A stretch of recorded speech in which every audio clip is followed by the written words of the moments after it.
सभी को एक बार फिर से नमस्कार। एक बार फिर उपस्थित हूँ आपके सामने लेकर के श्री राम रक्षा स्तोत्रम। इससे पहले हमने राम रक्षा स्तोत्रम के 8 श्लोकों तक वाचन किया था, पढ़ने का प्रयास किया था और सामान्य अर्थ को जानने का प्रयास किया था। बहुत डीप मीनिंग, बहुत गूढ़ अर्थ हमने इसमें अभी नहीं देखा है।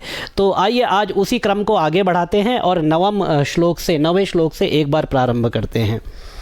जानुनी सेतु कृत पातु जंघे दशमुखान्तकः पादौ विभीषण श्रीदः पातु रामोऽखिलं वपुः। जानुनी सेतु कृत पातु, देखिए पातु शब्द ये बनता है आपका पा रक्षणे धातु से।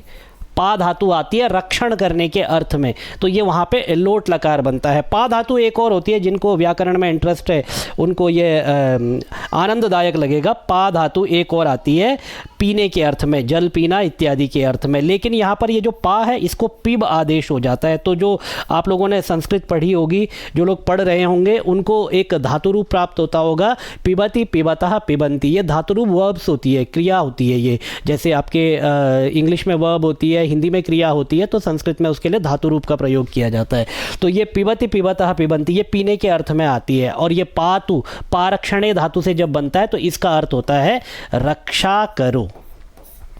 ठीक है। जानुनी सेतु कृत पातु, जानुनी सेतु कृत पातु, जानुनी अर्थात घुटने, घुटने। और ये द्विवचन है, यहाँ पर द्विवचन है क्योंकि व्यक्ति के घुटने कितने होते हैं? 2 घुटने होते हैं। तो दोनों घुटनों की रक्षा। जानुनी सेतु कृत पातु, सेतु कृत सेतु बंध को करने वाले अर्थात सेतु बंध बनाने वाले जो भगवान श्री राम है वो मेरे जानुनी मेरे घुटनों की रक्षा करे। ठीक है। जंघे दशमुखान्तकः, और मेरे जंघाओं की रक्षा। देखिए ये भी द्विवचन है क्योंकि 2 जंघाएं हैं, तो दोनों जंघाओं की रक्षा। दशमुखान्तकः, 10 मुख का अंत करने वाले, 10 मुख कहते हैं लंकाधिपति रावण को। तो जो जिन्होंने लंकाधिपति रावण का अंत किया, जिन्होंने 10 शिर वाले रावण का अंत किया, ऐसे जो भगवान श्री राम है वह मेरी जंघाओं की रक्षा करें। ठीक है। पादौ, यहाँ पर भी द्विवचन है। पादौ अर्थात पैर, 2 पैर होते हैं तो द्विवचन का प्रयोग किया गया है। पादौ विभीषण श्रीदः पातु रामोऽखिलं वपुः। पादौ विभीषण श्रीदः, मेरे पैरों की रक्षा कौन करे? विभीषण श्रीदः। विभीषण को श्री, श्री अर्थात लक्ष्मी, और लक्ष्मी शब्द से ले लो आप वैभव। ठीक है। और वैभव का अर्थ हो गया राज्य। तो विभीषण को राज्य देने वाले, श्री दह, दह अर्थात देने वाले, विभीषण को श्री अर्थात, ये मैंने आपको पूरी चेन बना के बताई कि विभीषण को राज्य देने वाले जो भगवान श्री राम है वह मेरे पैरों की रक्षा करे। ठीक है। पादौ विभीषण श्रीदः पातु रामोऽखिलं वपुः, और जो भगवान श्री राम है वह अखिलम वपुः, मेरे समस्त शरीर की रक्षा करे। अखिलम, देखिए रामोऽखिलम, तो इसको विच्छेद कर देंगे, रामः अखिलम। ठीक है। अखिलम वपुः, वपुः कहते हैं शरीर को। तो जो भगवान श्री राम है वह मेरे अखिलम वपुः, संपूर्ण शरीर की रक्षा करे। ठीक है। आइए आगे बढ़ते हैं।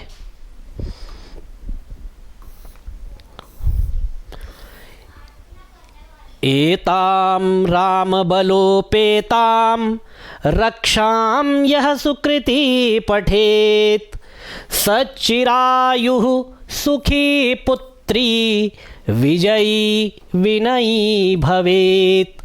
एतां राम बलोपेतां रक्षां यः सुकृती पठेत् सचिरायुः सुखी पुत्री विजयी विनयी भवेत्। एतां राम बलोपेतां, राम बल से युक्त, एताम इस राम बल उपेताम, राम बल से युक्त रक्षाम, रक्षा को, यह सुकृति पठेत, जो व्यक्ति भी पढ़ता है, निरंतर पढ़ता है, इस राम बल से युक्त रक्षा को, रक्षा स्तोत्र को जो भी व्यक्ति पाठ करता है, पढ़ता है, उसका क्या फल प्राप्त होता है?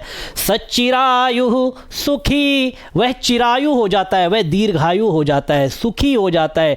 पुत्री, पुत्री का शब्द यहाँ पर, पुत्री का अर्थ ये जो डॉटर या बेटी नहीं है, पुत्री यहाँ पर जो है अपत्य का भाव है, अपत्य का भाव इसे कहते हैं, अर्थात संतान का भाव है। वह पुत्रवान या पुत्रीवान हो जाता है, मतलब उसके घर में संतति हो जाती है। पुत्र का जो भाव है वही यहाँ पर पुत्री है, अर्थात उसके घर में संतान की उत्पत्ति हो जाती है। यदि किसी को संतान की आवश्यकता है और वह इसके लिए भगवान श्री राम रक्षा स्तोत्र का पाठ करता है तो उसको उस फल की प्राप्ति होती है। उसके बाद बताते हैं वह चिरायु हो जाता है, सुखी हो जाता है, पुत्री हो जाता है, विजयी हो जाता है और विनयी, सबसे अधिक आवश्यकता है विनयी भवेत। वह विजयी होता है, पुत्री होता है, सुखी होता है, चिरायु होता है, और यदि वह विनयी नहीं होगा तो ये सब बेकार हो जाएंगे, क्योंकि विनय इन सब चीज़ों को धारण करती है। विद्या क्या करती है? विद्या वैभवों को नहीं देती है, विद्या ददाति विनयम, विद्या केवल विनय को देती है। और विनय से आपको क्या प्राप्त होता है? विनयात याति पात्रताम, विनय से आपको पात्रता, एलिजिबिलिटी, यह प्राप्त होती है, योग्यता प्राप्त होती है। विद्या ददाति विनयम विनयात याति पात्रताम, पात्रत्वात् धनम आपनोति, और जब आपको एलिजिबिलिटी, जब आपको योग्यता प्राप्त हो जाती है तो पात्रत्वात् धनम आपनोति, फिर व्यक्ति धन को प्राप्त करता है। और उस धन के बाद क्या होता है? धनात् धर्मः ततः सुखम, उस धन से वह धर्म की प्राप्ति करता है और उस धर्म की प्राप्ति के बाद वह सुख की प्राप्ति करता है। तो सब कुछ होने के बाद भी यदि विनयशीलता नहीं है तो व्यक्ति का जीवन बेकार है। इसीलिए राम रक्षा स्तोत्र से जो प्राप्त होता है, अंत में देखिए सबसे महत्वपूर्ण बात को लिखा, विनयी भवेत। आइए आगे बढ़ते हैं। अब रक्षा देखिए किस किस से होती है, दिखाई दे रहे हैं ना स्क्रीन पर।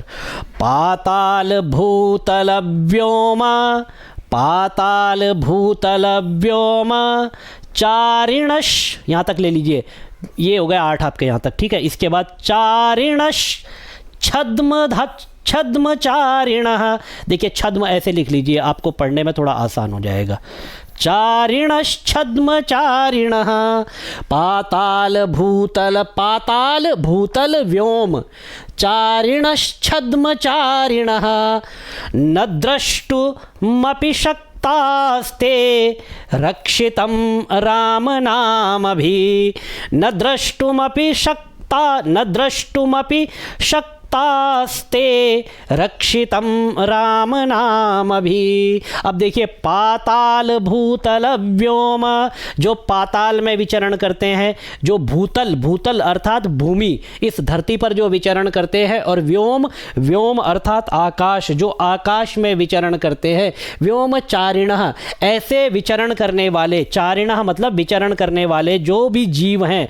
और छद्मचारिणः, छद्मचारिणः मतलब छद्म वेश में, छुपे हुए वेश में, प्रच्छन्न वेश में जो इधर उधर विचरण करते हैं। ऐसे जितने भी जीव हैं, योनि विशेष हैं, जो लोगों को कष्ट देने वाले हैं, ऐसे जितने भी आपको कष्ट देने वाले पदार्थ हैं, तत्व हैं, इन सब से आपकी रक्षा होती है। कैसे होती है आगे बताते हैं कि, और इसके अलावा पाताल में घूमने वाले, धरती पर घूमने वाले, आकाश में घूमने वाले, और छद्मचारी गुप्त रूप में घूमने वाले, और साथ ही न द्रष्टुमपि तास्ते, जो देखने में नहीं आते, जिनको आप अपनी प्रत्यक्ष चक्षुओं से देख नहीं सकते, जिनका आप केवल आभास कर सकते हैं, ऐसी भी कुछ यदि शक्तियां हैं तो फिर क्या होता है उनका? रक्षितम ना राम नाम भी। जो व्यक्ति इसका पाठ करता है राम रक्षा स्तोत्र का, वह सब इन सभी शक्तियों से कैसा होता है? रक्षितम। और क्यों रक्षित होता है? क्योंकि राम नाम भी,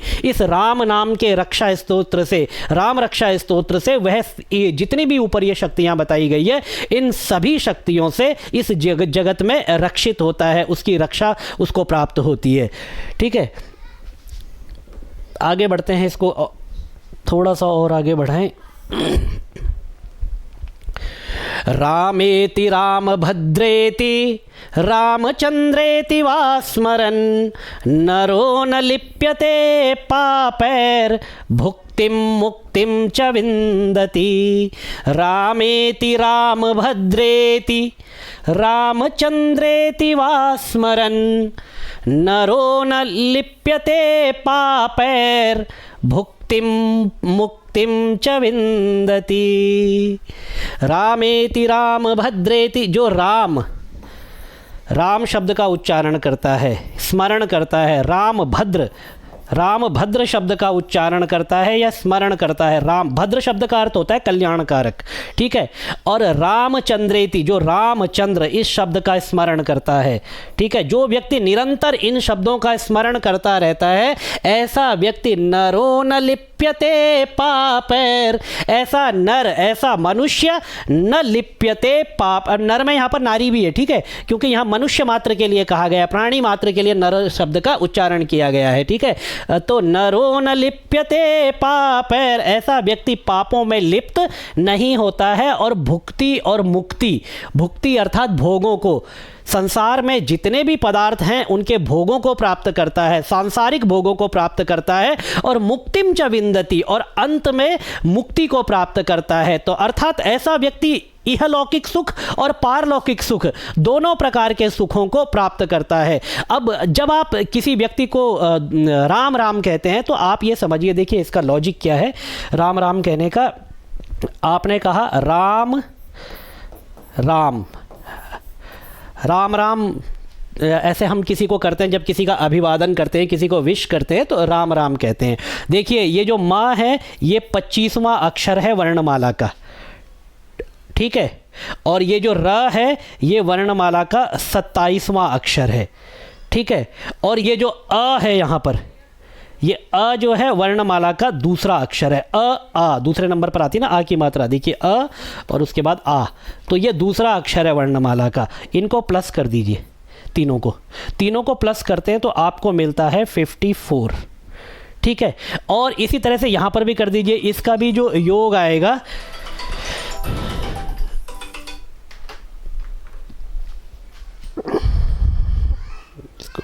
डिक्लाइन करना है, तो इसका भी जो योग आएगा, जिस तरह से इस राम का योग 54 आया तो इस राम का भी योग आएगा 54, ठीक है। अब दोनों को प्लस कर दीजिए, 108। एक माला में दाने होते हैं 108, और राम राम दोनों शब्दों का योग है 108। तो आपकी एक माला पूरी हो जाती है जब आप किसी को राम राम ऐसे विश करते हैं। हम कहते हैं ना राम राम चाचा, राम राम ताऊ, तो ये परंपरा प्राचीन काल से चली आ रही है। बस ये है कि उसके रहस्य को हमें समझना है। भुक्तिम मुक्तिम च विन्दति, भुक्ति और मुक्ति को प्राप्त कर लेता है। आइए आगे बढ़ते हैं। जगज्जयत्रैकमन्त्रेण रामनाम्नाभिरक्षितं यः कंठे धारयेत्तस्य करस्था सर्वसिद्धया।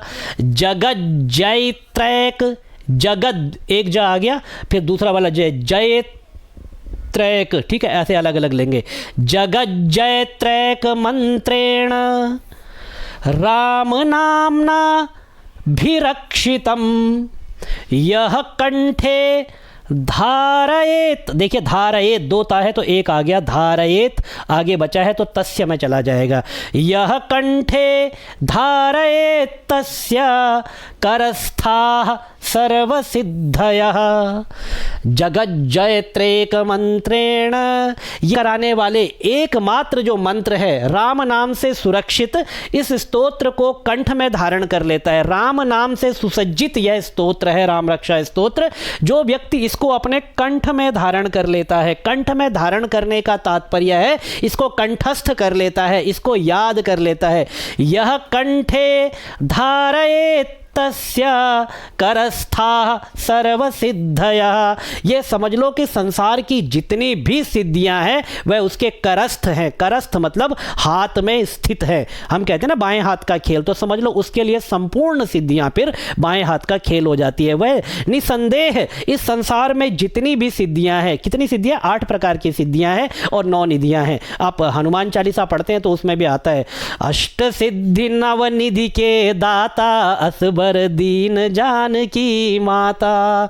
तो ये 8 सिद्धियां हैं अणिमा, गरिमा, लघिमा, महिमा, इस तरह की 8 सिद्धियां हैं और 9 निधियां भी है। ईशित्व, वशित्व, प्राप्ति, प्राकाम्य, ये सब इसमें आता है। फिर कभी सांख्य पढ़ेंगे तो इस पर बात करेंगे। तो इतनी सिद्धियों को अपने हाथ में करस्थ कर लेता है, हाथ में स्थित कर लेता है, उसको हस्तगत हो जाती है, शीघ्र ही प्राप्त हो जाती है। कहने का तात्पर्य ये है।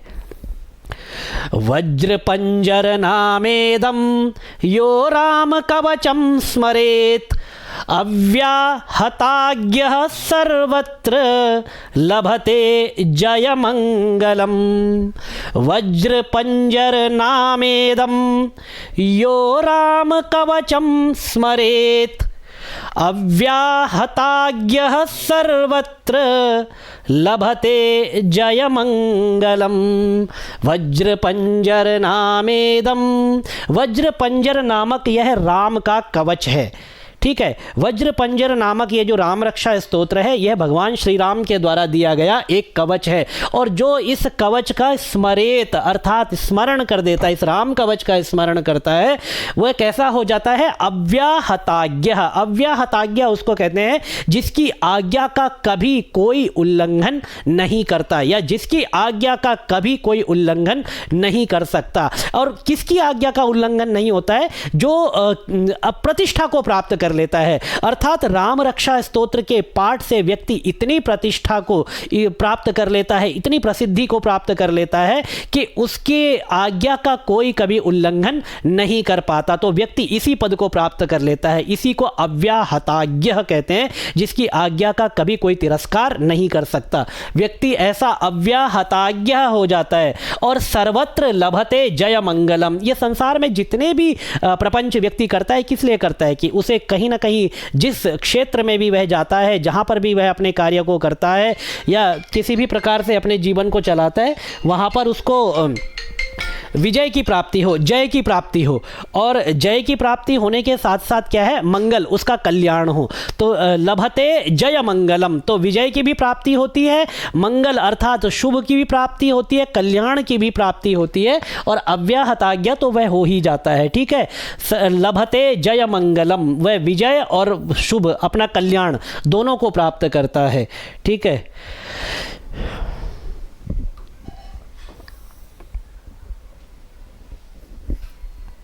आदिष्टवान् यथा स्वप्ने राम रक्षामि मां हरः तथा लिखितवान् प्रातः प्रबुद्धो बुधकौशिकः। आदिष्टवान् यथा स्वप्ने राम रक्षामि मां हरः तथा लिखितवान् प्रातः प्रबुद्धो बुधकौशिकः। आदिष्टवान, जिस प्रकार से आदेश दिया था, कहाँ पर आदेश दिया था? स्वप्न में। स्वप्न में जिस प्रकार से आदेश दिया था, किसने दिया था? हरः, भगवान शंकर ने जिस प्रकार से स्वप्न में आदेश दिया था। किस चीज का आदेश दिया था? राम रक्षा स्तोत्र का। इस राम रक्षा स्तोत्र का जिस प्रकार से भी भगवान शंकर ने स्वप्न में कथन किया था, बताया था। किसको बताया था? भगवान बुध कौशिक ऋषि को बताया था। उसी प्रकार से जैसा जैसा भगवान शंकर ने बताया, वैसा वैसा प्रातः काल उठ करके बुध कौशिक ऋषि ने इस स्तोत्र को लिखा। आदिष्टवान, आदिष्टवान आदेश दिया था, यथा स्वप्ने, जिस प्रकार से स्वप्न में, राम रक्षामि मां हरः, राम, इस राम रक्षा स्तोत्र का किसने? हरः, भगवान हर ने, भगवान शंकर ने। तथा लिखितवान प्रातः, उसी प्रकार से उसको प्रातः लिखा गया। किसके द्वारा? प्रबुद्धो बुध कौशिकः, प्रबुद्ध ज्ञानवान कवि मनीषी भगवान बुध कौशिक के द्वारा प्रातः उसको उसी प्रकार से लिखा गया। तो ये राम रक्षा स्तोत्र किसके द्वारा लिखा गया, किसके द्वारा, कहाँ पर उपदेश किया गया, यह इस प्रकार की यहाँ पर व्याख्या की गई है इस श्लोक में। आइए आगे बढ़ते हैं।